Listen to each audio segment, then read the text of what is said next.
Olha só, isso tudo que a gente está falando aqui nosso primeiro dia de curso, vocês estão conseguindo identificar no dia a dia de vocês? Eu acho que assim, é sempre bom ter esse feedback de vocês, entendeu? Porque a lei é teoria, né? A lei é teórica, né? A lei é teoria. Estou trazendo aqui o que a nova lei está trazendo, o que a nova lei está apresentando. Nós ainda não sabemos exatamente como essa nova lei vai ser aplicada, isso é fato, né? Pouquíssimos órgãos estão aplicando a nova lei. Aqueles órgãos que já estão aplicando a nova lei estão fazendo isso principalmente para dispensa de licitação, porque é aquele motivo que eu falei para vocês, pessoal, assim que saiu a nova lei, o pessoal ficou desesperado, caramba, é isso aí mesmo, né? Faz de novo assim, como é que é? Assim, é. Eu ainda vou fazer um curso de teatro para chegar nesse nível aí. É, isso aí. Então, o pessoal pensou, caramba, o limite de dispensa é 17.600 na 8666. Agora eu vou poder fazer dispensa com 50 mil reais. Tem órgão que não... Na boa, tem órgão que não vai precisar mais fazer licitação. Já pararam para pensar nisso? Tem órgão que não vai precisar mais fazer licitação. Município pequeno, 50 mil e 100 mil já é suficiente para saúde, hein? Já é suficiente para praticamente só fazer contratação direta. Então, o pessoal estava ávido por usar a nova lei justamente para poder aproveitar esses limites. E vocês estão sabendo que os limites já aumentaram, né? Estão sabendo já disso? É, já aumentou, já aumentou. Artigo 182 da nova lei, ele fala o seguinte, todo ano, no dia 1º de janeiro, todos os valores da lei serão reajustados pelo IPCA. Então, 1º de janeiro agora, aí foi, se não me engano, foi dia 30 ou 31 de dezembro, foi publicado o Decreto Federal 10.922, atualizando todos os valores da nova lei. Então, aquilo que era 50 mil foi para 54, o que era 100 mil foi para 108. Tem uns quebradinhos lá. Esses quebradinhos são só para complicar a vida do professor. Porque alguém vai perguntar, professor, qual é o novo valor da dispensa? É 108,540, não sei quanto, é tudo quebradinho.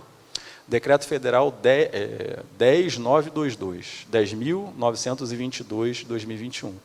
E aí, quando chegar lá no finalzinho de 2022, de novo, atualiza de novo para 1º de janeiro. E assim vai acontecer. O que é muito bom, pessoal. Por quê? Você se lembra o que aconteceu com a 8666? Quais eram os valores da 8666? 8 mil e 15 mil. Ficou anos e anos e anos assim, até que o governo lançou, se não me engano, em 2018, um decreto, não foi? E aí, por força desse decreto, ele ampliou os valores para 17.600 e 33 mil. E agora a gente teve a nova lei, né, com 50 mil e 100 mil, e já aumentou. Né, já aumentou não, já foram reajustados esses valores. Tá? Então, o que a gente percebe hoje é o seguinte, alguns órgãos, principalmente federais, utilizando a nova lei por causa dessa prerrogativa das dispensas, para poder enquadrar, né, as contratações nos seus valores de dispensa, e uma correria para regulamentar a nova lei, para poder, de fato, começar a utilizá-la. E, como eu falei, nesse momento está todo mundo buscando capacitação, o que para mim é ótimo, né? Mas está todo mundo buscando, tem que ser sincero, para mim é maravilhoso, está todo mundo buscando capacitação. Ai, meu controle, por isso que ele quebra. Aí, para mim, é maravilhoso. Mas o que é certo também, porque eu já vi vários órgãos falando assim, a nova lei, ela de fato só vai ser obrigatória em 1º de abril de 2023. Isso é fato também, né? A gente só vai ser obrigado a utilizar mesmo a nova lei em 1º de abril de 2023. Só que, equivocadamente, os órgãos estão falando assim, está longe ainda, né? Quando chegar mais próximo, a gente vê. Gente, o tempo voa, né? Então, assim, quem não se capacitou ainda, já está atrasado. Porque o primeiro passo é esse, é se capacitar para poder regulamentar a nova lei. Como é que eu vou regulamentar algo que eu não conheço, né?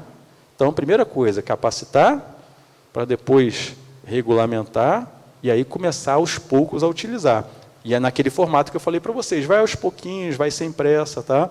E já que a gente já está no meio aí do planejamento, foi o que eu falei para vocês, olha, o pessoal quer utilizar as benesses da nova lei, mas não quer planejar do jeito que a gente está vendo aqui. Então, o que eu tenho escutado falar, eu quero aproveitar a dispensa. Mas eu não vou fazer ATP, não vou fazer gestão de riscos. Pô, como é que você vai usar a dispensa da nova lei de licitações sem usar o fluxo que é necessário, que é obrigatório pela nova lei de licitações? Tá? Então, por isso que as coisas têm que ser feitas com bastante calma. E aí a gente está falando do TR, o que eu estava mostrando para vocês? Eu estava mostrando para vocês que o TR ele tem que ser feito com base no ETP.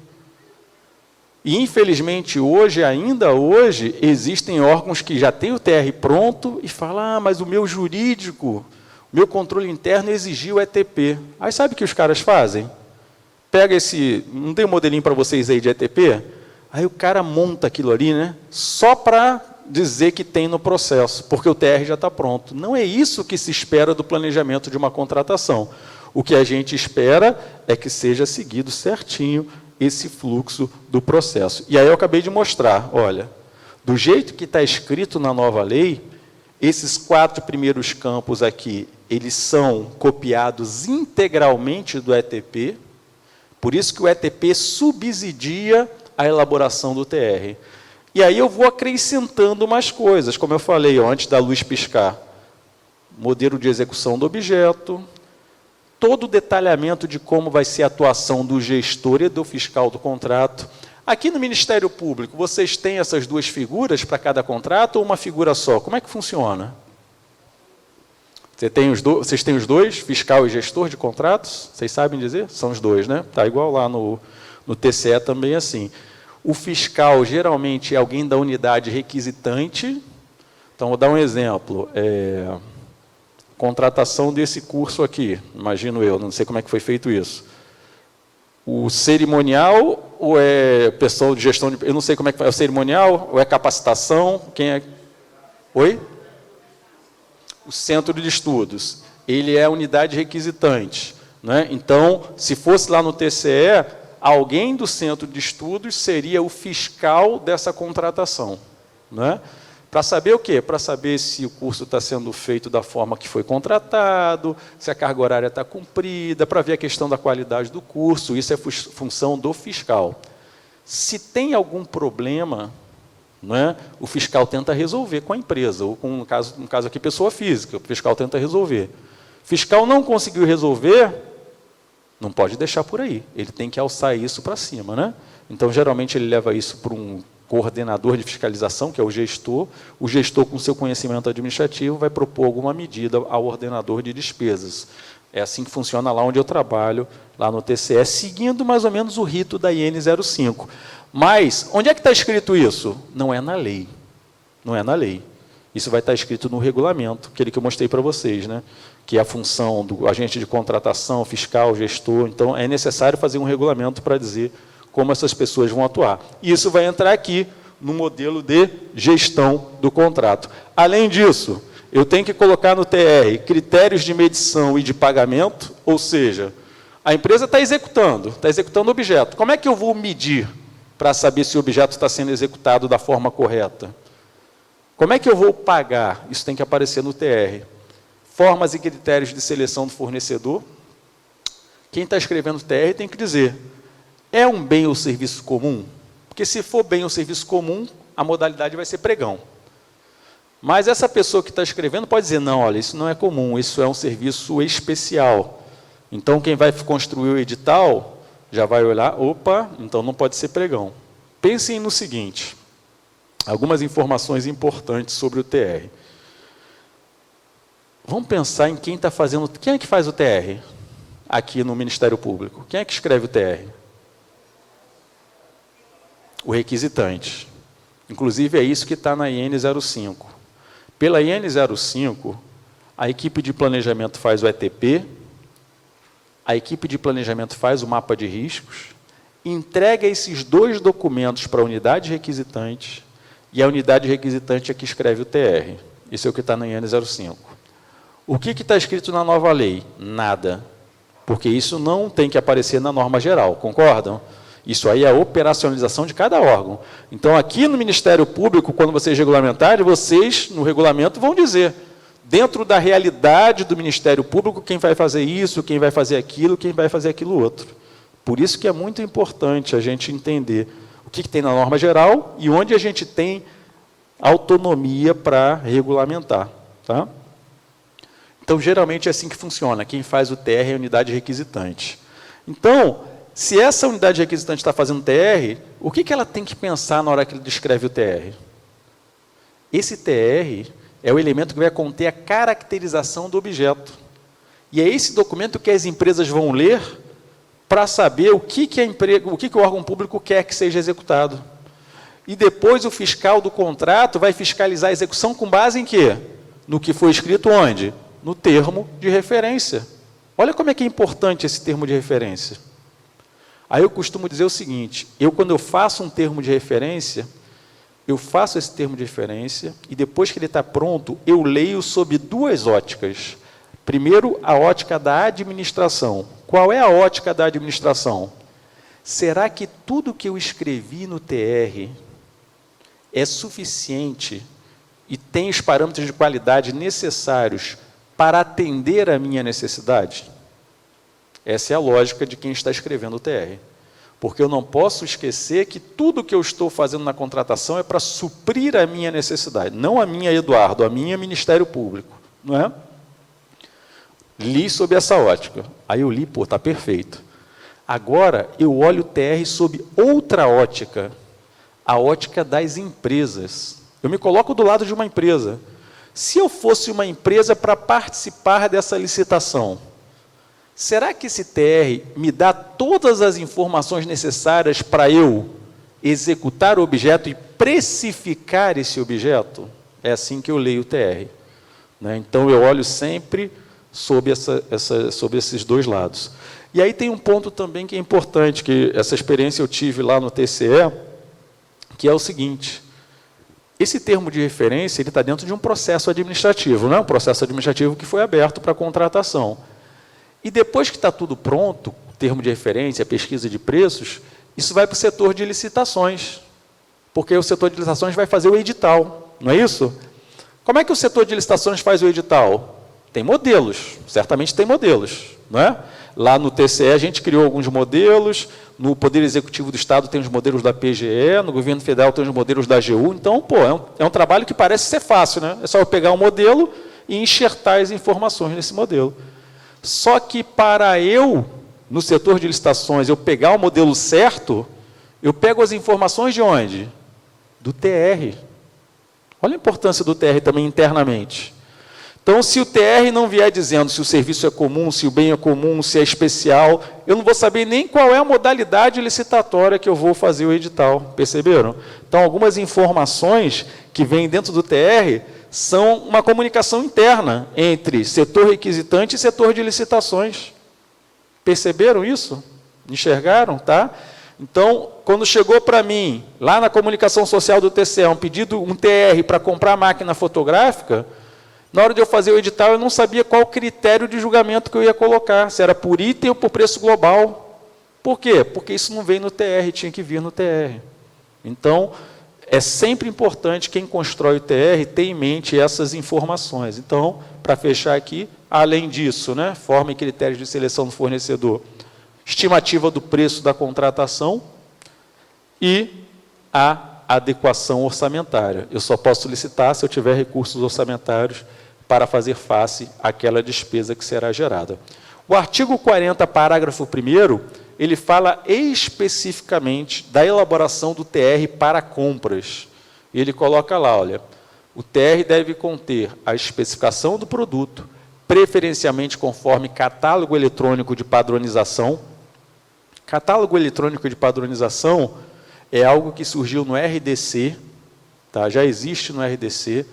Eu tenho um artigo que está na internet, se vocês quiserem depois dar uma olhadinha lá, só sobre catálogo eletrônico de padronização. Tem um site, o meu site é eduguimarães.com, livros e artigos. Tem um artigo, que foi um artigo dentro de um livro que a gente lançou em 2016, se não me engano, e aí eu falei só sobre catálogo eletrônico de padronização no RDC, mas a lógica é a mesma, né? Catálogo eletrônico de padronização seria o seguinte, toda vez que eu tenho bens que eu compro usualmente, né, ou que eu quero... Vou dar o exemplo do auditório aqui mais uma vez. eu quero padronizar os auditórios do MP independentemente da comarca. Não poderia fazer isso? Até uma identidade visual, né? Toda vez que alguém chegar em algum auditório do Ministério Público, em qualquer lugar do Tocantins, ele vai se deparar com algo padrão. Poltronas vermelhas nesse formato. Poderia fazer isso, seria interessante, né? Então, eu crio um catálogo eletrônico de padronização e um dos itens vai ser poltrona de auditório. Quando alguém for fazer um projeto de construção de uma sede nova, sei lá em Araguaína, cismei com Araguaína, né? Com Araguaína, vai ter auditório, vai seguir o padrão do auditório aqui de Palmas. Tá? Isso é catálogo eletrônico de padronização. Observados os requisitos de qualidade, rendimento, compatibilidade, por aí vai. Indicação dos locais de entrega dos produtos e das regras de recebimento provisório e definitivo, a gente vai falar depois disso, é óbvio, né? Se eu estou contratando uma empresa, eu estou pedindo para essa empresa me entregar um bem, eu tenho que dizer para ela onde ela vai entregar esse bem. Endereço. Vocês já me falaram, aqui no Ministério Público as entregas são centralizadas aqui em Palmas. Mas poderia acontecer de eu exigir entrega em diversos municípios, não poderia? Isso muda totalmente a contratação. Porque tem empresa que não consegue entregar em outros municípios, ou aquela que entrega vai precificar diferente. Então, esse nível de informação é fundamental no termo de referência. Especificação da garantia exigida e das condições de manutenção e assistência técnica, quando for o caso. Então, são informações essenciais para um termo de referência. E aí, vamos lá para o artigo 20 da nova lei. Então, percebam que foi aquilo que eu falei. Eu não estou seguindo a ordem de artigo, estou seguindo a ordem como as coisas acontecem. Por isso que eu vou no 40, volto no 20, a ordem como as coisas acontecem. Já fui no 44, que falava de ETP. Tá? O artigo 20 traz uma polêmica também, que foi muito discutida, está sendo muito discutida. Tal do artigo de luxo. Não é? E aí vem a diferença entre necessidade e desejo. Né? Quando eu ministro o curso de ETP e TR, eu falo muito sobre isso, a diferença entre necessidade e desejo. Eu vou fazer uma contratação pública porque a administração tem uma necessidade, não é um desejo. Uma vez chegou um pedido lá para a gente, eu estava no setor de licitações do TCE, e o pedido era, o conselheiro quer comprar um frigobar para o gabinete dele, mas ele quer a linha retrô da Brastemp. Dá vontade de matar, não dá? Eu quero comprar a linha retrô da Brastemp. Qual é a necessidade dessa contratação? Refrigerar alimentos e bebidas que serão utilizados no gabinete do conselheiro. Essa é a necessidade. Agora, eu é que vou estudar para saber qual é a melhor solução para atender a essa necessidade. Eu não posso simplesmente pegar um TR e colocar no TR que eu quero comprar um frigobar da linha retrô da Brastemp, que vai ser certamente muito mais caro, né? Provavelmente com algumas limitações. Tá? Então, essa é a diferença entre necessidade e desejo, que tem tudo a ver com o artigo 20. Olha. Os itens de consumo adquiridos para suprir as demandas das estruturas da administração deverão ser de qualidade comum, não superior à necessária para cumprir as finalidades às quais se destinam, vedada a aquisição de artigos de luxo. Dizem que esse artigo 20 foi colocado dentro aí da lei por causa da questão lá do STF, como é que é das lagostas. Vocês estão sabendo até mais do que eu aí, ó. Essa questão das lagostas, tal, né? Mas aí vem uma dúvida: o que é artigo de luxo? Caramba, e agora, né? O que é artigo de luxo? Porque o luxo, para mim, pode ser uma coisa. E o que é luxo, para mim, para um procurador-geral de justiça, é normal, concordam? Para ele pode ser normal, não é luxo. Então, isso aí é subjetivo. O que é luxo para uma pessoa mais carente, para mim, pode ser normal, concordam? Então, isso é extremamente subjetivo. E aí, o que fala a lei? Os poderes definirão em regulamento os limites para o enquadramento dos bens de consumo nas categorias comum e luxo. Então, a lei jogou essa responsabilidade para os regulamentos. Então, vocês precisam fazer um regulamento sobre isso. Aí tem um detalhe importante, muito importante. a partir de 180 dias contados da promulgação desta lei, novas compras de bens de consumo só poderão ser efetivadas com edição pela autoridade competente do tal regulamento. 180 dias. A lei foi publicada em abril, não é? 6 meses. Abril, maio, junho, julho, agosto, setembro, outubro. Já passamos bastante, né? O que significa isso aí? Quem não tem esse regulamento não pode comprar bem de consumo pela nova lei de licitações. Todo mundo compreendeu? Quem não tem, nesse momento, o regulamento de bens comuns e bens de luxo, não pode fazer compras de bens de consumo pela nova lei. Então, isso é pré-requisito para vocês fazerem compras pela nova lei. Tá? Se vocês quiserem usar como benchmark, o governo federal já editou, né? Que é o decreto 10.818, justamente em setembro, venceu em outubro, né? Lá no finalzinho de setembro, ele foi lá e publicou, vocês podem dar uma olhada lá, estabelecendo o enquadramento dos bens de consumo adquiridos para suprir as demandas da estrutura da administração, dizendo que é qualidade comum e de luxo. Vou falar uma coisa baixinho para vocês aqui, vou confessar que eu li esse decreto e não serviu para nada para mim. Tá? Porque ele fala de um negócio, demanda elasticidade, não sei o quê. Eu não entendi absolutamente nada. Eu vou ter que estudar aquele negócio para poder compreender o que ele está querendo dizer. Resumo, o decreto já existe, o governo federal já pode comprar, mas eu continuo lendo o decreto, eu continuo sem saber o que é um bem de luxo e o que é um bem de qualidade comum. Né?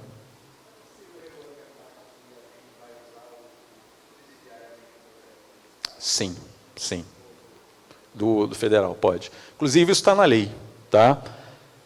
A nova lei de licitações, esse é um ponto, inclusive, bem importante. A nova lei de licitações, como a gente está vendo aqui, em mais de 50 pontos, ela diz que o ente federativo precisa regulamentar. Só que lá no finalzinho da lei, ela fala que os municípios, estados e Distrito Federal podem usar as normas federais. Então, você poderia editar uma norma aqui, sei lá, no Ministério Público, dizendo, em relação a bens de qualidade comum e de luxo, iremos utilizar o Decreto Federal 10.818. Ponto, acabou, está resolvido. Aí está resolvido o problema, está resolvida a questão. Qual é o problema de fazer? Você ganha celeridade, você segue um padrão que vai ser usado no governo federal pela maioria dos órgãos, pô, é ótimo, né? A princípio parece ser ótimo, só tem um problema. Quando você faz isso, você está deixando de contemplar as suas especificidades locais. Tá? Então, eu falo muito isso, eu ministro muito curso de formação de preços. Aí o pessoal, em formação de preços, em vez de eu fazer meu regulamento, eu vou seguir do governo federal. Aí eu falo, tudo bem, mas depois não reclama. Não reclama que o painel de preços não funciona, porque você tem a oportunidade de, no seu regulamento, colocar as suas especificidades. Né? Para isso que serve o regulamento. Então, falamos do termo de referência. Termo de referência é feito lá principalmente para compras e serviços, né? Geralmente serviços comuns. E nós temos um outro instrumento que serve para caracterizar o objeto, chamado projeto básico. Se a gente parar para analisar as leis antigas, dentro da 8666 só existe o projeto básico. Termo de referência foi criado pela legislação do pregão. Então, como é que funciona hoje na prática? Quando eu faço um pregão, eu descrevo o objeto no TR, no termo de referência. Quando eu vou utilizar a modalidade da 8666, concorrência, tomada de preço, convite, eu escrevo o objeto onde? No projeto básico. Geralmente é assim que o pessoal trabalha. Então, a definição aqui de projeto básico ela é muito parecida com a definição da 8666. O projeto básico ele serve para caracterizar uma obra ou um serviço. Olha aqui, olha, o que eu falei para vocês. Ele vai ser feito com base em quê? No ETP, Estudos Técnicos Preliminares. Isso já tinha lá na 8666. Ele vai assegurar a viabilidade técnica, o adequado tratamento do impacto ambiental, tudo isso é uma cópia da 8666. Tá? E possibilite a avaliação do custo da obra e definição dos métodos do prazo de execução, devendo conter os seguintes elementos. Aí tem um rol de elementos. O texto é idêntico ao da 8666. Praticamente nenhuma novidade aqui. A pergunta que, infelizmente, a lei não respondeu, a nova lei não respondeu essa pergunta. Quando que eu utilizo o projeto básico? Quando que eu utilizo o termo de referência? É uma pena, porque eles poderiam ter aproveitado a nova lei para dizer. Então, o que eu acho que vai continuar acontecendo? Toda vez que o objeto é um bem ou serviço comum, a modalidade obrigatoriamente tem que ser o pregão. E esse objeto será descrito no termo de referência. Toda vez que o objeto for uma obra ou um serviço especial, não pode ser pregão. Tem que ser outra modalidade, provavelmente concorrência. E aí o objeto vai ser descrito no projeto básico. Tudo bem? E tem a contratação integrada. Se lembra que eu falei? Contratação integrada? O que é a contratação integrada? É aquela que a administração não faz o projeto básico. É um serviço especial ou uma obra, só que a administração não faz o projeto básico. A administração faz apenas um anteprojeto. Então, na verdade, eu tenho 3 elementos que podem subsidiar uma licitação. Termo de referência para bens e serviços comuns, projeto básico para obras e serviços especiais, e, no caso de contratação integrada, que geralmente é um objeto mais complexo, eu tenho anteprojeto, jogando a responsabilidade de execução do projeto básico para a empresa vencedora do certame. Certo? E a gente vai finalizar, tanto o projeto básico ou o termo de referência, eles serão finalizados com a pesquisa de preços. A pesquisa de preços, ela aparece lá no finalzinho do termo de referência. Deixa eu fazer uma pergunta para vocês. Vocês falaram que aqui tem um setor específico para pesquisar preços, não é isso? Então, pelo que eu entendi, a unidade requisitante elabora o TR, coloca no processo STR, no processo administrativo, esse processo é tramitado para esse setor faz a pesquisa. Esse setor é dentro do setor de licitações? Não. Não, é a parte. Então, eles fazem a pesquisa de preços, elaboram a planilha orçamentária e depois tramitam para o setor de licitações? É assim que funciona? Beleza. Muito parecido com o que eu faço lá no TCE. O Ministério Público era assim quando eu trabalhava lá. Depois eles mudaram. Eles passaram a seguir o mesmo rito do governo federal. Como é que funciona no governo federal? Quem faz a pesquisa de preços é quem faz o TR. É assim que está no governo federal. Né? Então, no governo federal, a pesquisa de preços ela é pulverizada. Ou seja, se o transporte fez o TR, é o transporte que cota preço de carro. Se o cerimonial fez o TR, é o cerimonial que vai cotar o preço de buffet, por exemplo. E por aí vai. Eu não gosto desse formato. Eu prefiro ter pessoas especializadas em pesquisa de preços, com know-how, com expertise, para poder fazerem melhor esse trabalho. E aí eu trouxe aqui alguns pontos importantes da pesquisa de preços. O primeiro ponto é, vocês devem ter reparado que lá no ETP, um dos campos do ETP, está aí no documento que vocês receberam, um dos campos do ETP é o quê? Estimativa do preço. Vocês viram aí? Então, deixa eu pensar, tem estimativa do preço no ETP, tem estimativa de preço no TR. Repararam que tem estimativa de preço nos dois? O primeiro contato que a gente vai ter com o preço no planejamento é no ETP. Só que aí vem uma polêmica grande, eu tenho discutido com vários professores sobre isso. A pesquisa no ETP, para mim, ela é uma pesquisa mais superficial. Só para que a gente tenha uma ideia do preço do objeto que a gente vai contratar. Porque eu só posso fazer a pesquisa definitiva no TR ou no projeto básico. Porque no TR, no projeto básico, é que eu vou ter toda a discriminação do objeto, da execução. Concordam? Não é? Então, quando eu faço uma pesquisa de preços lá no ETP, eu faço algo bem simples. Vou dar um exemplo para vocês.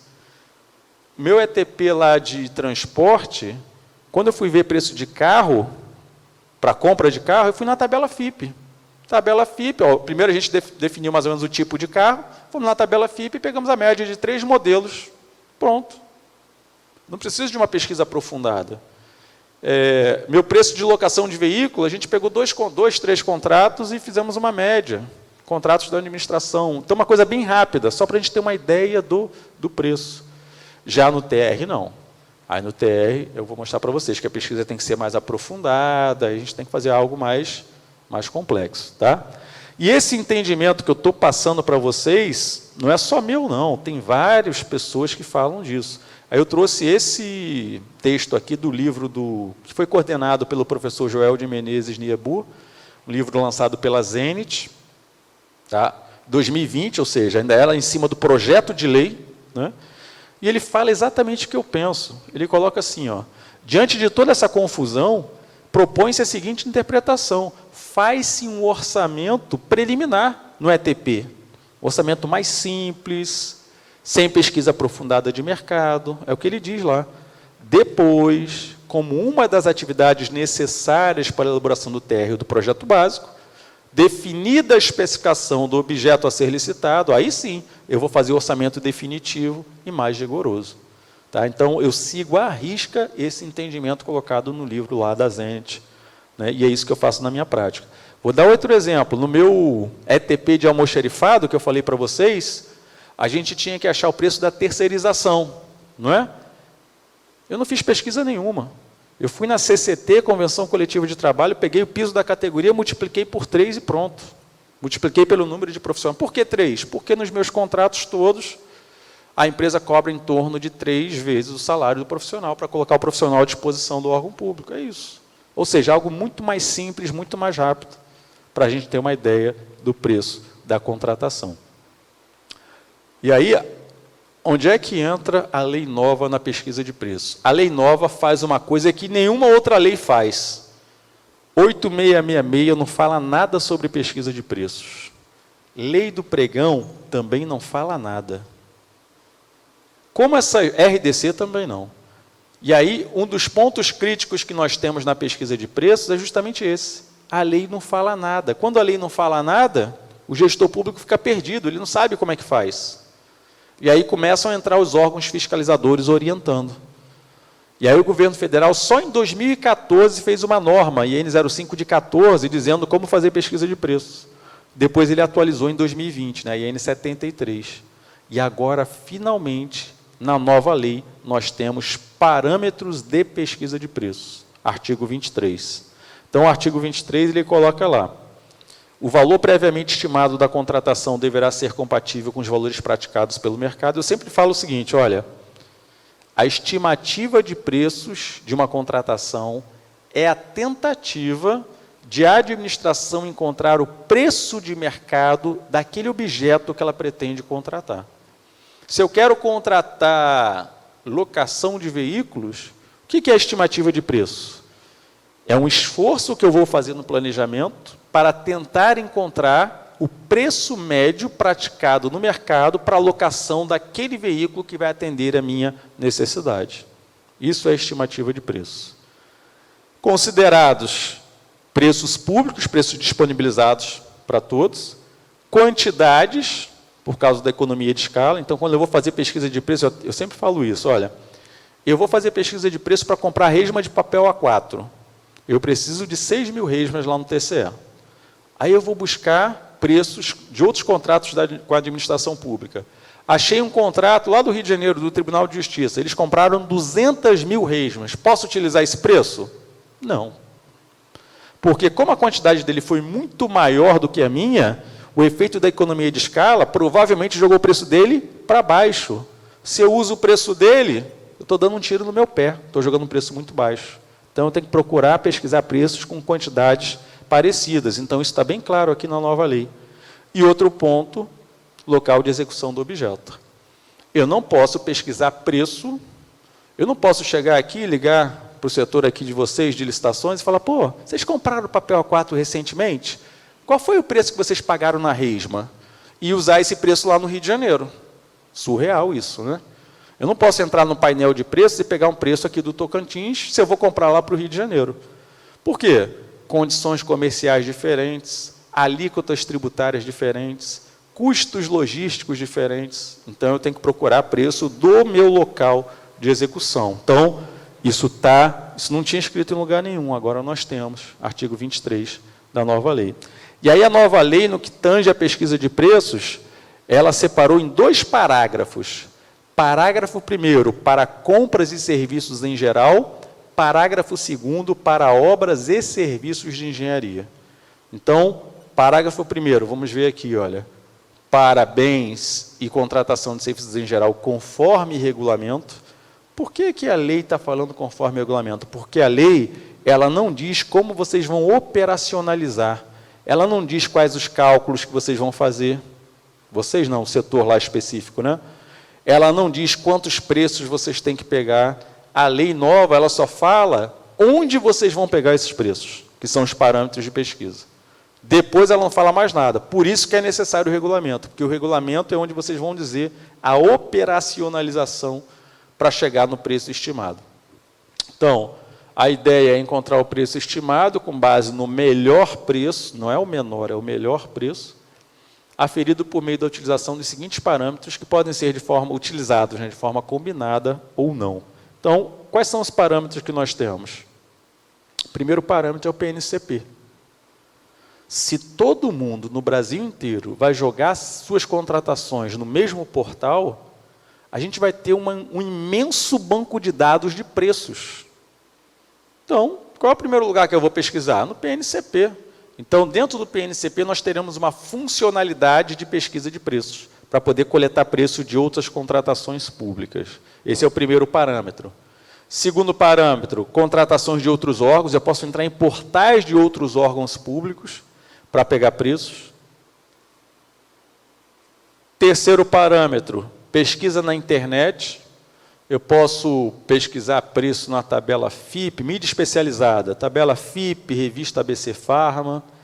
O que é sítio eletrônico especializado? Web Motors. Eu posso pesquisar preço em sítios eletrônicos de domínio amplo, americanas.com, Amazon. E eu posso também, a novidade aqui, é tabela de referência formalmente aprovada pelo Poder Executivo Federal. Por exemplo, em TI, o governo federal tem no portal da Secretaria de Governo Digital uma tabela de soluções padronizadas de TI com preços máximos. Então, eu posso utilizar uma referência de preço aqui. Quarto parâmetro é a pesquisa com fornecedores.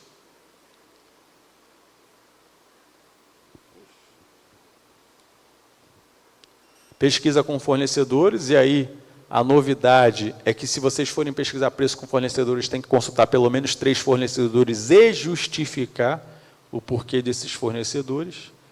E o quinto parâmetro é a grande inovação. É o acesso às notas fiscais eletrônicas, que ainda não está disponível, porque isso vai ser disponibilizado no PNCP. Então, nós não temos isso ainda no PNCP. Então, como é que eu faço pesquisa de preços na nova lei, né, para compras e serviços? Utilizando esses 5 parâmetros, de forma combinada ou não. Aí vocês vão pensar, poxa, então vamos lá, vamos imaginar que eu usei os 5 parâmetros. Em cada parâmetro eu consegui um preço. Consegui 5 preços, eu tenho um conjunto de preços, 5 preços. O que eu faço agora, com base na nova lei? Não sei, porque isso tem que aparecer no regulamento. A nova lei só fala isso que aí está. Então, o regulamento é que vai dizer quantos preços eu preciso no mínimo, qual o cálculo que eu vou fazer, média, mediana, menor preço, isso tudo vai fazer parte do regulamento. Já existem regulamentos federais, eu vou falar para vocês daqui a pouco, tá? E como é que fica para obras e serviços de engenharia? Para obras e serviços de engenharia, não são 5 parâmetros, são 4 parâmetros. E tem um detalhe. Para obras e serviços de engenharia, eu não posso pegar os 4 parâmetros e utilizá-los de forma combinada ou não. Vocês vão reparar que para obras e serviços de engenharia, será definido por meio da utilização dos parâmetros na seguinte ordem. Então, para obras e serviços de engenharia, eu tenho que seguir a ordem. Ou seja, primeiro, eu vou utilizar os sistemas oficiais de custos. É assim que já funciona há décadas, não é? Então, quando eu vou precificar uma obra ou um serviço de engenharia, eu não vou ao mercado pesquisar preços. Eu entro no catálogo da Sinap, ou, se for obra rodoviária, Cicro, e eu puxo o custo do catálogo. Eu só vou passar para o próximo parâmetro se eu não encontrar o meu item nas tabelas de custos. E mais, vocês têm algum sistema de custos oficial aqui em Tocantins? Vocês sabem? Alguém sabe dizer? Não tem não, né? Porque, por exemplo, eu lá no estado do Rio de Janeiro, eu não uso Sinap. Lá a gente tem a Empresa de Obras Públicas do Estado, que tem o catálogo dela. Então, lá no Rio, eu uso o catálogo próprio do Estado do Rio de Janeiro. E a lei permite isso, tá? A lei coloca lá no parágrafo lá, que ela coloca que cada Estado, cada município pode utilizar o seu próprio sistema de custos. Então, eu vou direto no sistema de custos e puxo o custo lá do meu item. Se eu não achar, aí eu vou para o segundo, que é a pesquisa na internet. Se eu não achar na internet, eu vou para o terceiro, contratações similares. E se eu não achar, eu vou para as notas fiscais eletrônicas. Então, esse é o rito de pesquisa de preços na nova lei de licitações. E a nova lei de licitações, ela aborda um tema que a 8666 não aborda, que não é possível, inclusive não é possível na 8666, que é o tal do orçamento sigiloso. Já ouviram falar no orçamento sigiloso? Sim ou não?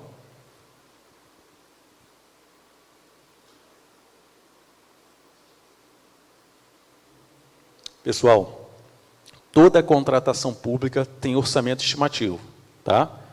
Não existe processo de contratação sem preço estimado. Ponto.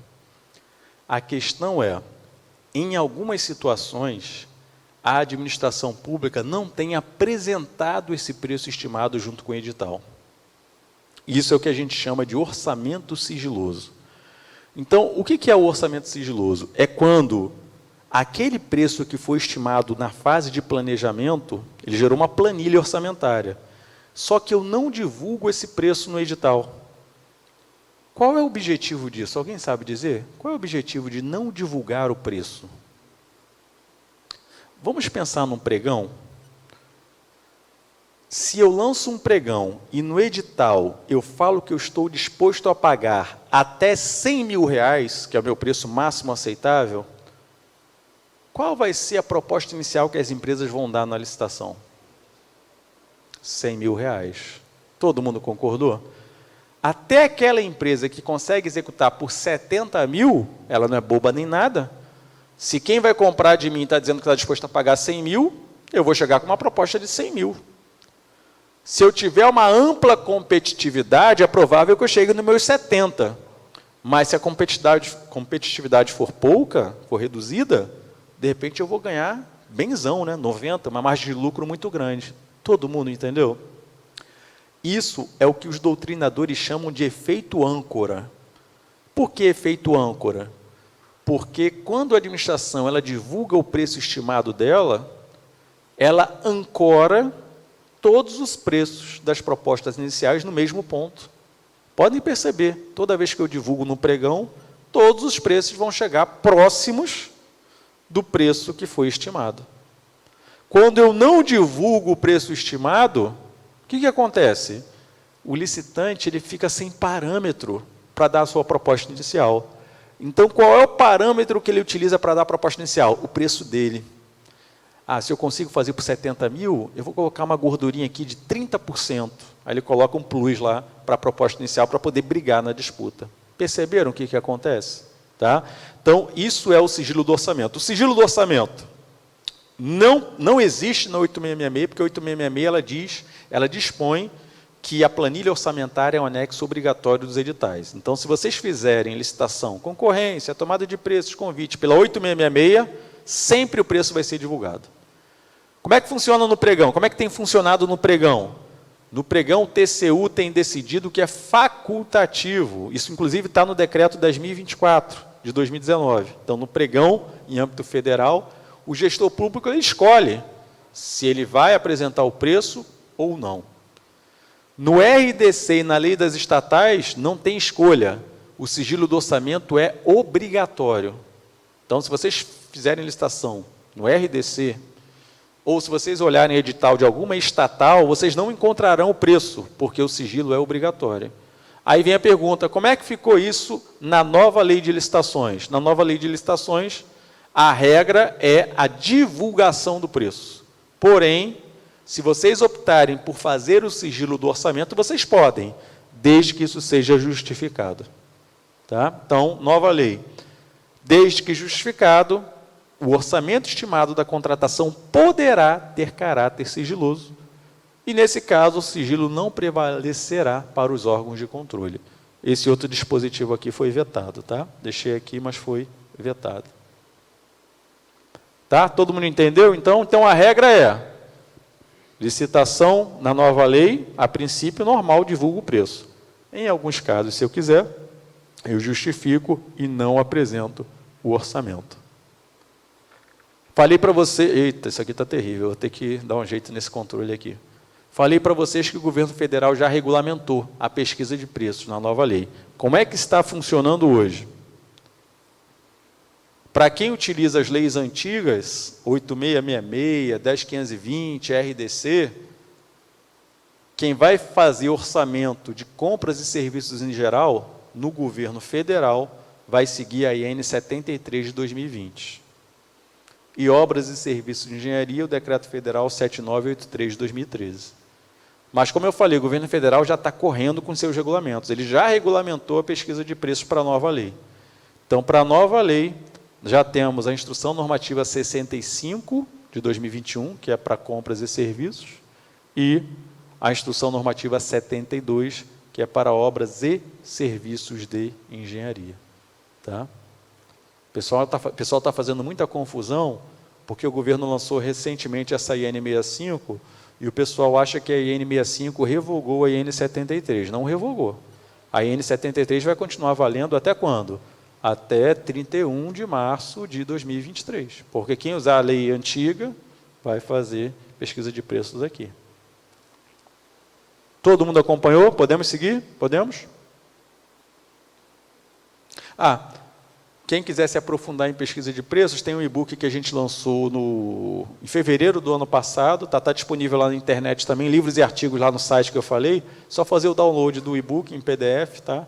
É específico sobre formação. Aí a gente fala um pouquinho de planejamento, fala sobre preço na licitação, mas principalmente sobre a formação de preços aí das contratações públicas. E depois que eu tenho o preço, olha o que a lei nova fala. Aí, olha só como é que ela já foi lá para o artigo 150 da lei, né? Quase no finalzinho da lei. Nenhuma contratação será feita sem a caracterização adequada do seu objeto e sem a indicação dos créditos orçamentários para o pagamento das parcelas contratuais vincendas no exercício em que for realizada a contratação. Esse texto aqui é parecido com o artigo 14 da 8666. Só que o artigo 14 da 8666 só falava no seguinte: indicação dos créditos orçamentários para fazer a licitação. Ele não entrava no mérito do exercício financeiro. Então, agora, a lei ela esmiuça mais. O que significa isso aí? Significa o seguinte, olha, vamos imaginar que eu esteja em junho, no meio do ano, vou contratar um serviço de limpeza por 12 meses. O serviço de limpeza é de 12 milhões de reais. Mas, dentro desse exercício, eu só vou usar metade do contrato. Então, eu só tenho que verificar indicação orçamentária para 6 milhões. Não é? Então, isso está bem claro aqui na nova lei. Coisa que já era feito assim, mas não estava escrito na 8666. Então, estamos falando do planejamento, falei do ETP, falei do termo de referência, faltou falar de uma coisa muito importante, que é a tal da gestão de riscos. Esse dispositivo aí eu já mostrei para vocês, que é o que fala de governança, né? Parágrafo único do artigo 11. Só que agora eu quero destacar outra coisa, porque ele fala aqui, ó, quando a gente pensa em governança das contratações, a gente tem que falar também de gestão de riscos. Vou fazer uma pergunta para vocês, mas eu acho que eu já tenho resposta. Vocês fazem gestão de riscos? Sim ou não? Não, né? Pouquíssimos órgãos fazem gestão de riscos. No governo federal, como a IN 05 ela obriga para serviços, o governo federal já é obrigado a fazer desde 2017. Mas quando a gente desce para estados e municípios, quase ninguém faz gestão de riscos. E agora, com a nova lei, isso passa a ser obrigatório. Tá? A gente precisa gerenciar riscos. Lá no TCE, a gente faz só naquelas contratações mais complexas. Fizemos no planejamento do almoxarifado virtual, fizemos no planejamento do transporte por aplicativo, só nas contratações mais robustas e complexas, fizemos na limpeza, é que a gente faz a gestão de riscos. Mas agora, com a nova lei, todo o planejamento ele tem que pensar na gestão de riscos. Olha, artigo 18, inciso 10º. tem que estar incluído na fase de planejamento a análise dos riscos que possam comprometer o sucesso da licitação e a boa execução contratual. Só que a lei só fala isso. E aí, como é que se faz uma análise de riscos? Alguma sugestão? O que é essa análise de riscos de um processo de contratação pública? Eu tenho que procurar, no planejamento da contratação, identificar riscos que possam acontecer ao longo do processo e que possam impactar negativamente a minha contratação. É isso que é um risco. Tá? E aí, qual é o exemplo que eu posso trazer aqui para vocês? Eu vou mostrar o exemplo do mapa de riscos da IN 05 de 2017, porque, afinal de contas, a nova lei ela não entra no mérito. Tá? Ela só diz que tem que fazer análise de riscos, mas ela não apresenta nenhum modelo, nenhum exemplo. Só que o mapa de riscos que eu vou mostrar para vocês é uma ideia para a gente começar a fazer a gestão de riscos. Esse mapa de riscos, o modelo está no anexo da IN 05. E a nova lei, ela fala de uma outra coisa chamada matriz de riscos. Então, eu quero mostrar para vocês que são coisas completamente diferentes. Tá? Mapa de riscos é um documento que eu vou fazer no planejamento da minha contratação para identificar possíveis riscos que possam impactar negativamente a contratação. Além disso, eu vou dizer nesse mapa de riscos quais são as ações preventivas e corretivas se o risco acontecer. Tá? A ideia do mapa de riscos é mitigar eventuais riscos. Ponto. Isso é o mapa de riscos. A matriz de riscos é outra coisa. Está aqui a definição de matriz de riscos, isso está na nova lei. Artigo 6º, inciso 27º. A matriz de riscos é uma cláusula contratual definidora de riscos entre as partes e caracterizadora do equilíbrio econômico-financeiro do contrato. Vou mostrar os dois exemplos aqui. Primeiro exemplo é o da IN 05. Isso aqui é o mapa de riscos. Tá? O que diz a IN 05? Olha, eu posso ter vários riscos no mesmo processo. Então, no mesmo processo, eu posso ter várias... Está vendo aqui? Risco 1, risco 2... Qual é a ideia? Dentro das 3 fases do planejamento, dentro das 3 fases do processo, planejamento, seleção de fornecedor e gestão do contrato, eu posso identificar riscos. Então, eu coloco lá, olha, qual é a probabilidade de o risco acontecer, o impacto que ele vai causar na administração se ele acontecer, o dano, a ação preventiva, ou seja, que ação eu posso adotar para o risco não acontecer, e se o risco acontecer, qual vai ser a ação de contingência. Isso é o mapa de riscos. Isso eu devo fazer nas minhas contratações públicas. Vou dar um exemplo para vocês. Eu fiz um lá no TCE, a gente estava com um problema seríssimo na contratação de chaveiro. A gente fazia a licitação de chaveiro, deserta. Fazia a licitação de chaveiro, deserta de novo. E a gente estava desesperado porque a gente não podia ficar sem um serviço de chaveiro. Vamos planejar melhor isso aí? Vamos ver o que está acontecendo? Vamos fazer um mapa de riscos? Aí chegamos lá. O problema, então, é na seleção do fornecedor. A gente fazia tudo, na seleção do fornecedor não aparecia ninguém. Então, risco na seleção do fornecedor. Risco 01 foi justamente ter uma licitação deserta. Probabilidade alta, já tivemos 2 licitações que não apareceram ninguém. Impacto alto, ficar sem o serviço. Dano, né? O dano é não poder abrir porta, fechar portas que trancaram, não poder fazer chave, por aí vai. Ação preventiva, olha só. Nós fomos analisar e as licitações desertas eram pregão eletrônico. Qual foi a ação preventiva que a gente adotou? Fazer pregão presencial. Por quê? Porque, embora a norma fala que preferencialmente tinha que ser eletrônico, tem casos que não dá para fazer eletrônico. Chaveiro lá no Rio de Janeiro, sabe quem é chaveiro no Rio de Janeiro? Aquele cara, sabe aquela coisa que vai passando de pai para filho? O cara só sabe fazer chave, o cara não tem acesso à internet. Se você chegar para o cara, você já se cadastrou no Comprasnet? O cara vai, o que é Comprasnet? Né? Então, surreal você fazer pregão eletrônico para contratar chaveiro. Então, ação preventiva, mudar de pregão eletrônico para pregão presencial. Mas mesmo no presencial, pode acontecer uma licitação deserta? Poderia. Qual seria a ação de contingência? Se mais uma vez for deserta, vamos ter que fazer uma contratação emergencial. Sabe o que aconteceu? Então, a gente lançou, por causa desse mapa de riscos, a gente lançou um pregão presencial, apareceram dois chaveiros lá, e a gente conseguiu contratar um deles. Então, graças à gestão de riscos, a gente mudou, tomou uma outra decisão, diferente daquela que a gente estava adotando, e passamos a ter êxito nessa contratação. É para isso que serve a gestão de riscos. Tá? Gestão de risco, por exemplo, no serviço de limpeza. O que pode acontecer no serviço de limpeza, no serviço geral e serviço de vigilância? Um risco claro que pode acontecer. A empresa não pagar os direitos dos profissionais. Não pode acontecer isso? Qual seria a ação preventiva? Exigir todo mês da empresa que ela apresente os documentos comprobatórios, pagamento de salário, vale transporte, depósito de FGTS, INSS. Isso aqui é uma ação preventiva. Mesmo assim, a empresa não pagou, ação de contingência. A nova lei permite que a gente pegue o dinheiro e pague diretamente aos profissionais, em vez de pagar para a empresa. Perceberam o que é análise de risco, gestão de riscos? Isso é o mapa de riscos que está na IN 05 de 2017. Então, o que eu quero mostrar para vocês? Olha, a nova lei, ela nos coloca a obrigatoriedade de fazer gestão de riscos, mas ela não nos diz como fazer. Então, vamos pegar o que já estão usando.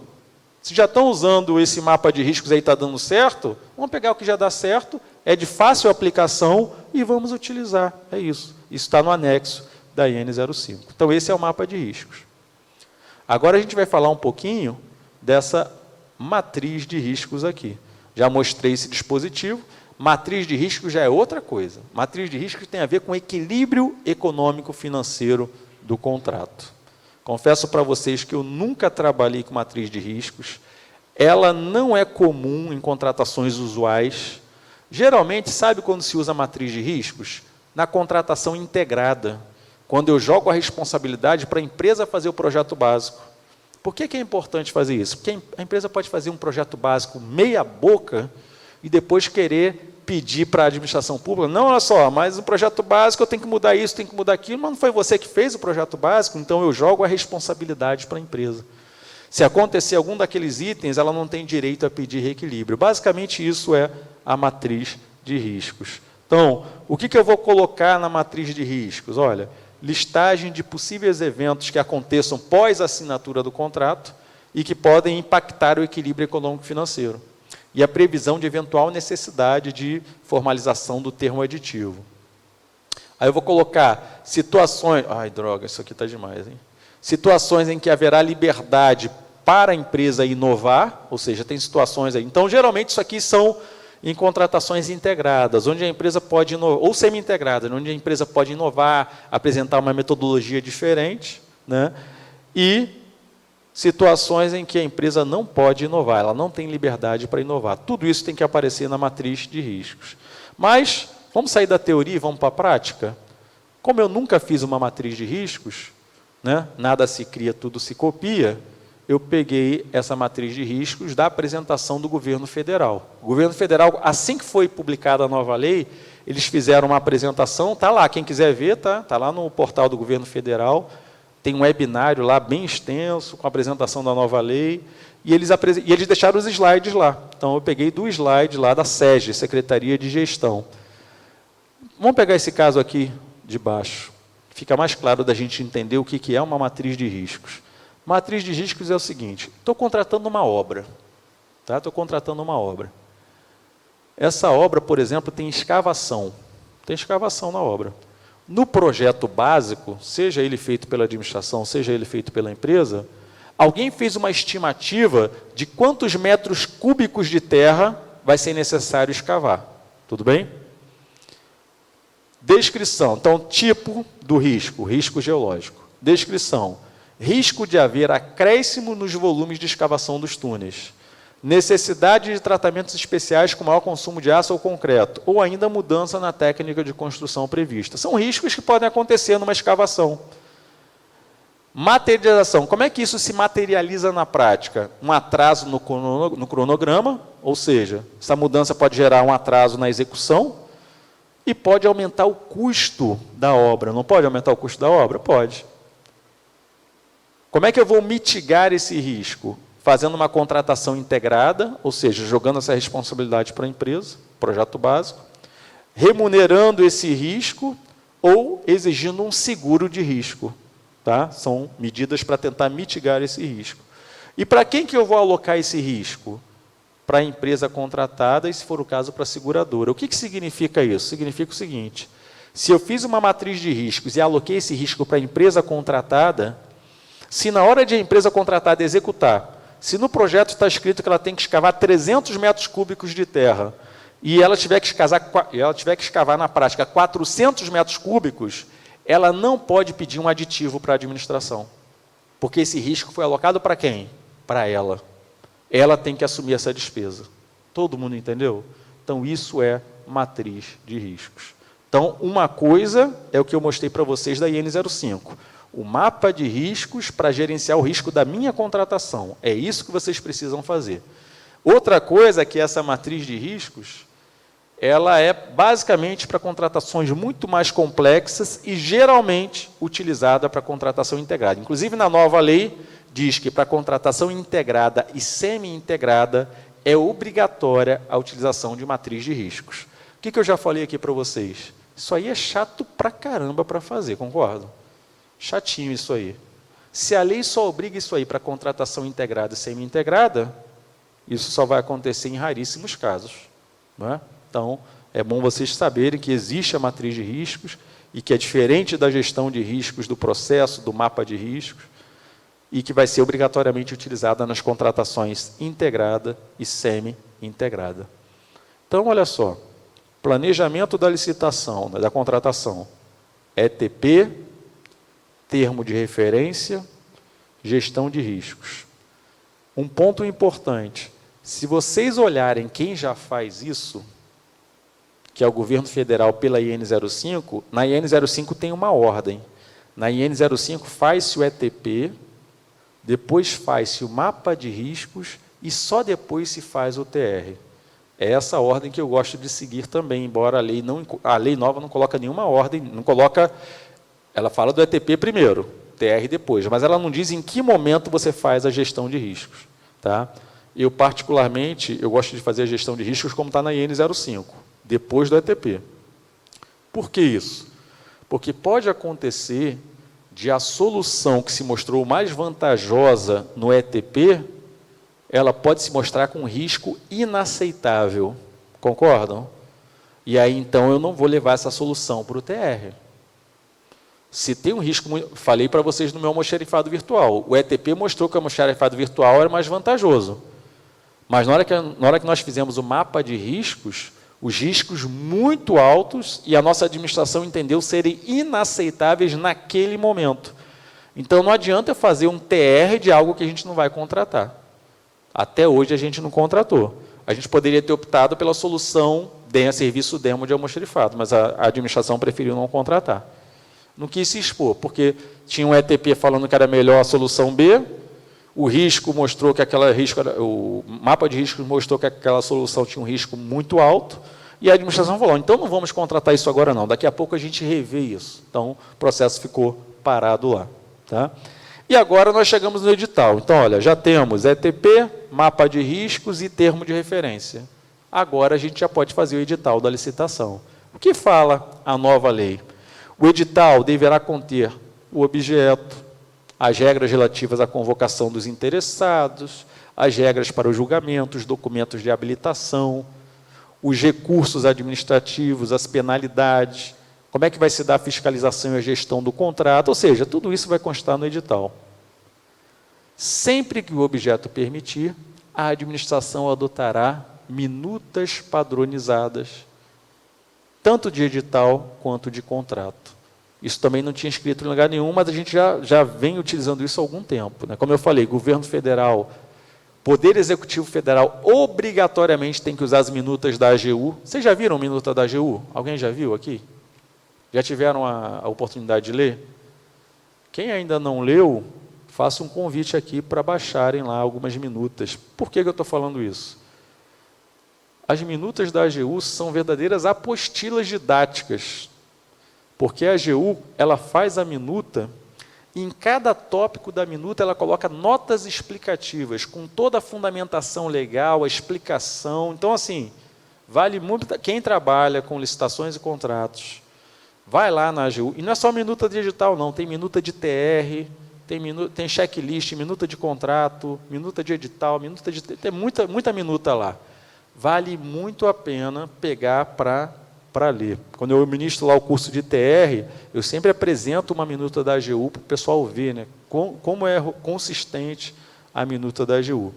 Então, a ideia da nova lei é, se todo mundo tem que fazer licitação, se as regras da licitação têm que seguir a lei, por que cada um faz um edital diferente, gente? Por que todo mundo não faz um edital padrão? Essa é a ideia. Não sei se vocês já tomaram conhecimento disso, mas o governo federal ele está automatizando o processo todinho de contratação. Não é? Dentro do governo federal, a gente já tem um sistema para fazer ETP, já existe o sistema ETP digital, então o ETP é feito pelo sistema lá no Comprasnet. Há uns 2 meses atrás foi criado o módulo de gestão de riscos, então hoje no governo federal a gestão de riscos é feita por dentro do sistema. Eles estão trabalhando agora no sistema de TR, de termo de referência, ou seja, eles vão montar dentro do sistema de compras o sistema para fazer TR. Eu acredito, inclusive, que esse sistema já deva pegar as informações do ETP digital, aqueles 4 primeiros campos. Olha que bacana. E eu não tenho dúvidas, daqui a pouco vai ter o edital eletrônico. E aí, se eu já tenho dentro do sistema o ETP, gestão de riscos e o TR, se eu já tenho minuta padrão de edital, ninguém vai precisar digitar nada no edital. Eu boto a minuta do edital no sistema, o sistema vai lá no TR, puxa as informações do TR e lança tudo lá. Acabou. Então, o processo de compra está sendo cada vez mais automatizado, né? Aí tem gente que fala, caramba, e o meu emprego, né? Como é que fica, né? E é o que está acontecendo aí, né? A automatização está vindo muito forte. Eu, por exemplo, a gente faz auditoria de edital e de licitação. Não sei se vocês sabem, mas o TCU ele já usa 3 softwares de inteligência artificial, né? São, inclusive, 3 nomes de mulheres, né? Alice, Sofia, e tem mais um que eu não me lembro. Para fazer o primeiro passo da auditoria agora de um edital, não é um auditor que faz, é um sistema, não é? É um sistema de inteligência artificial que recebe o edital, filtra o edital e vê lá.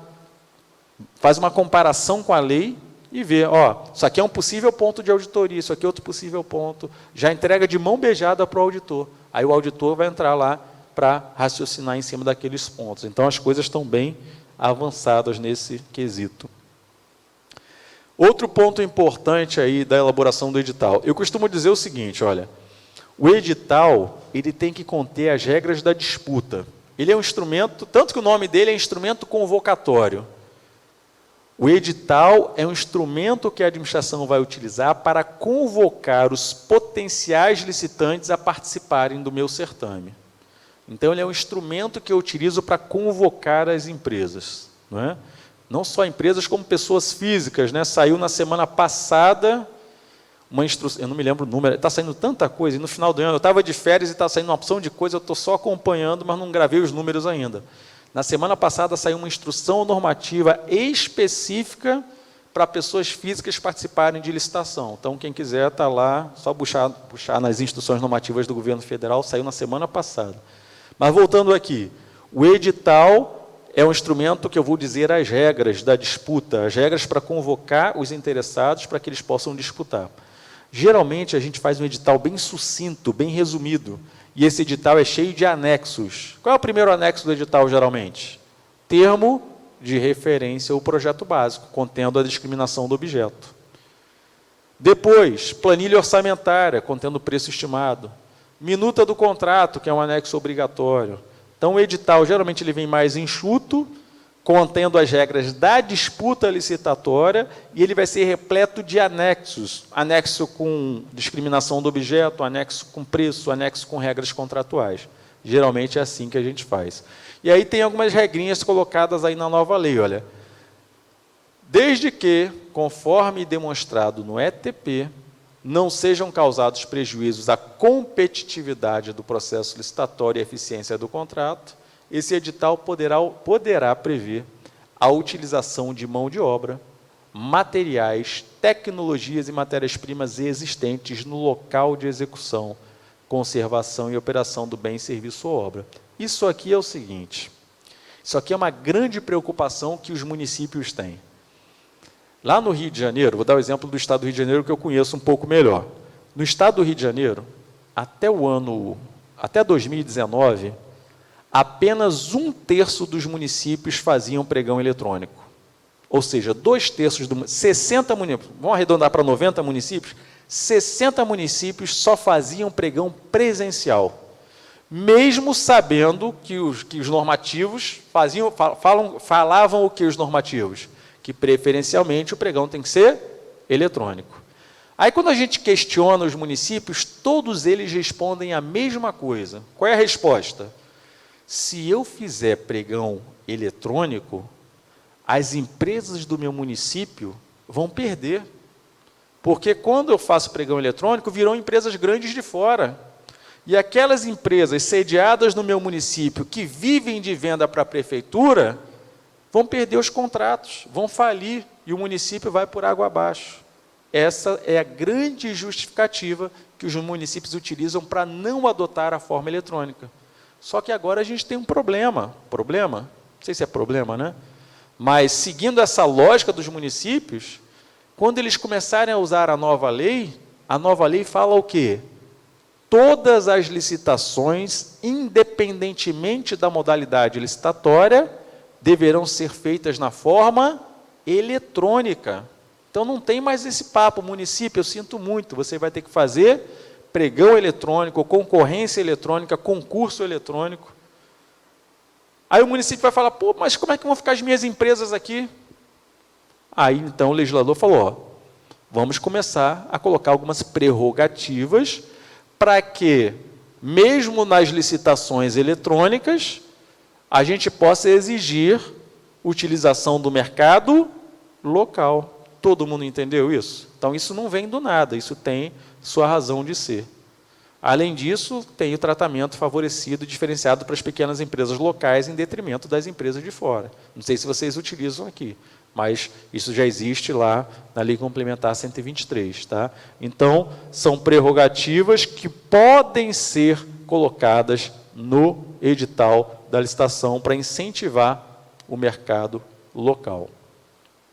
Outro ponto aqui, todos os elementos do edital, minutas, termo de referência, projetos, anexos, deverão ser divulgados no sítio eletrônico oficial na mesma data de divulgação do edital, sem necessidade de registro ou de identificação para acesso.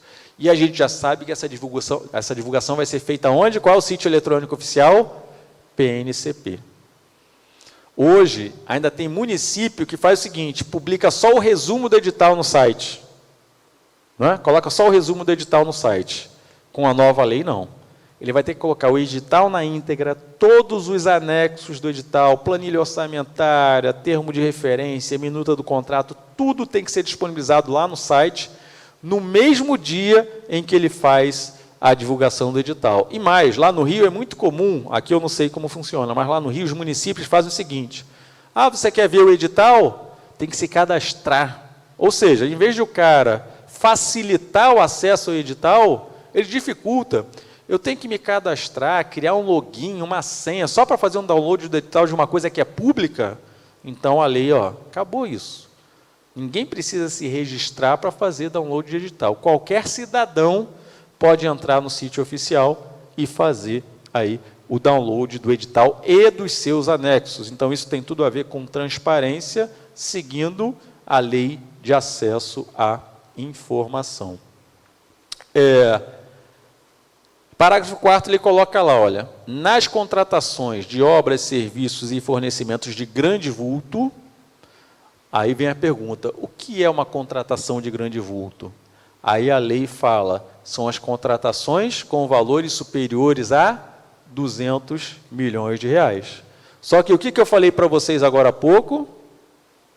Decreto 10.922, combinado com o artigo 182 da nova lei. No dia 1º de janeiro, todos os valores da lei foram atualizados pelo IPCA. Se não me engano, foi 8,04%. Então, mudou de 200 milhões para 216, 81, 600. Difícil é decorar esses valores, né? Mas está lá, olha. Tá? Então, a partir de 1º de janeiro de 2022, contratações de grande vulto são aquelas superiores a 216 milhões, 81 mil e por aí vai. Tá? Nessas contratações, o edital deverá prever a obrigatoriedade de implantação de programa de integridade pelo licitante vencedor, no prazo de 6 meses. Ou seja, compliance, integridade, a nova lei vem também pesada com essa questão, né? Então, qual é a ideia? Poxa, eu vou contratar, a gente está falando aqui de uma contratação superior a 216 milhões de reais. Não é qualquer empresa que vai entrar numa contratação dessa, concordam? É uma empresa de grande porte. Então, eu vou exigir que essa empresa tenha um programa de integridade e, se ela não tiver ainda, provavelmente ela já vai ter, uma empresa desse porte já vai ter. Se ela não tiver, ela tem que apresentar esse programa de integridade em até 6 meses, contado da celebração do contrato. Tá? Então, é uma exigência obrigatória para contratações de grande vulto, programa de integridade das empresas. E o edital poderá, na forma de regulamento, exigir que percentual mínimo da mão de obra responsável pela execução do objeto seja constituída por mulheres vítimas de violência doméstica e profissionais oriundos ou egressos do sistema prisional. Aqui entra a questão da sustentabilidade social, tá? Lá no Rio de Janeiro, nós temos uma lei que fala sobre essa questão das mulheres vítimas de violência doméstica. O Ministério Público lá do Estado do Rio de Janeiro, ele já coloca isso nos editais. Eu só tenho uma pergunta que eu sempre faço para eles. Vem cá, na prática, como é que vocês verificam isso, né? Como é que vocês, né, vão verificar que a empresa está contratando mulheres que foram vítimas de violência doméstica, com base em boletim de ocorrência? Como é que... Perceberam como é complexo? A ideia é boa, mas a operacionalização não é nada simples. Tá? Então, assim, tem coisas interessantes na lei, mas que na hora de a gente pensar em fazer a aplicação não é nada fácil. Pessoal, a gente pode fazer o seguinte, está quase chegando aqui 5 horas, vamos dar um intervalinho para esticar as pernas mais um pouquinho, já que a gente fez aquele intervalo mais cedo, pode ser 5 minutinhos? 5 minutinhos a gente vai falar de modalidades, critério de julgamento e modo de disputa. Aí acho que bate mais ou menos no horário aí que a gente fecha hoje. Tranquilo?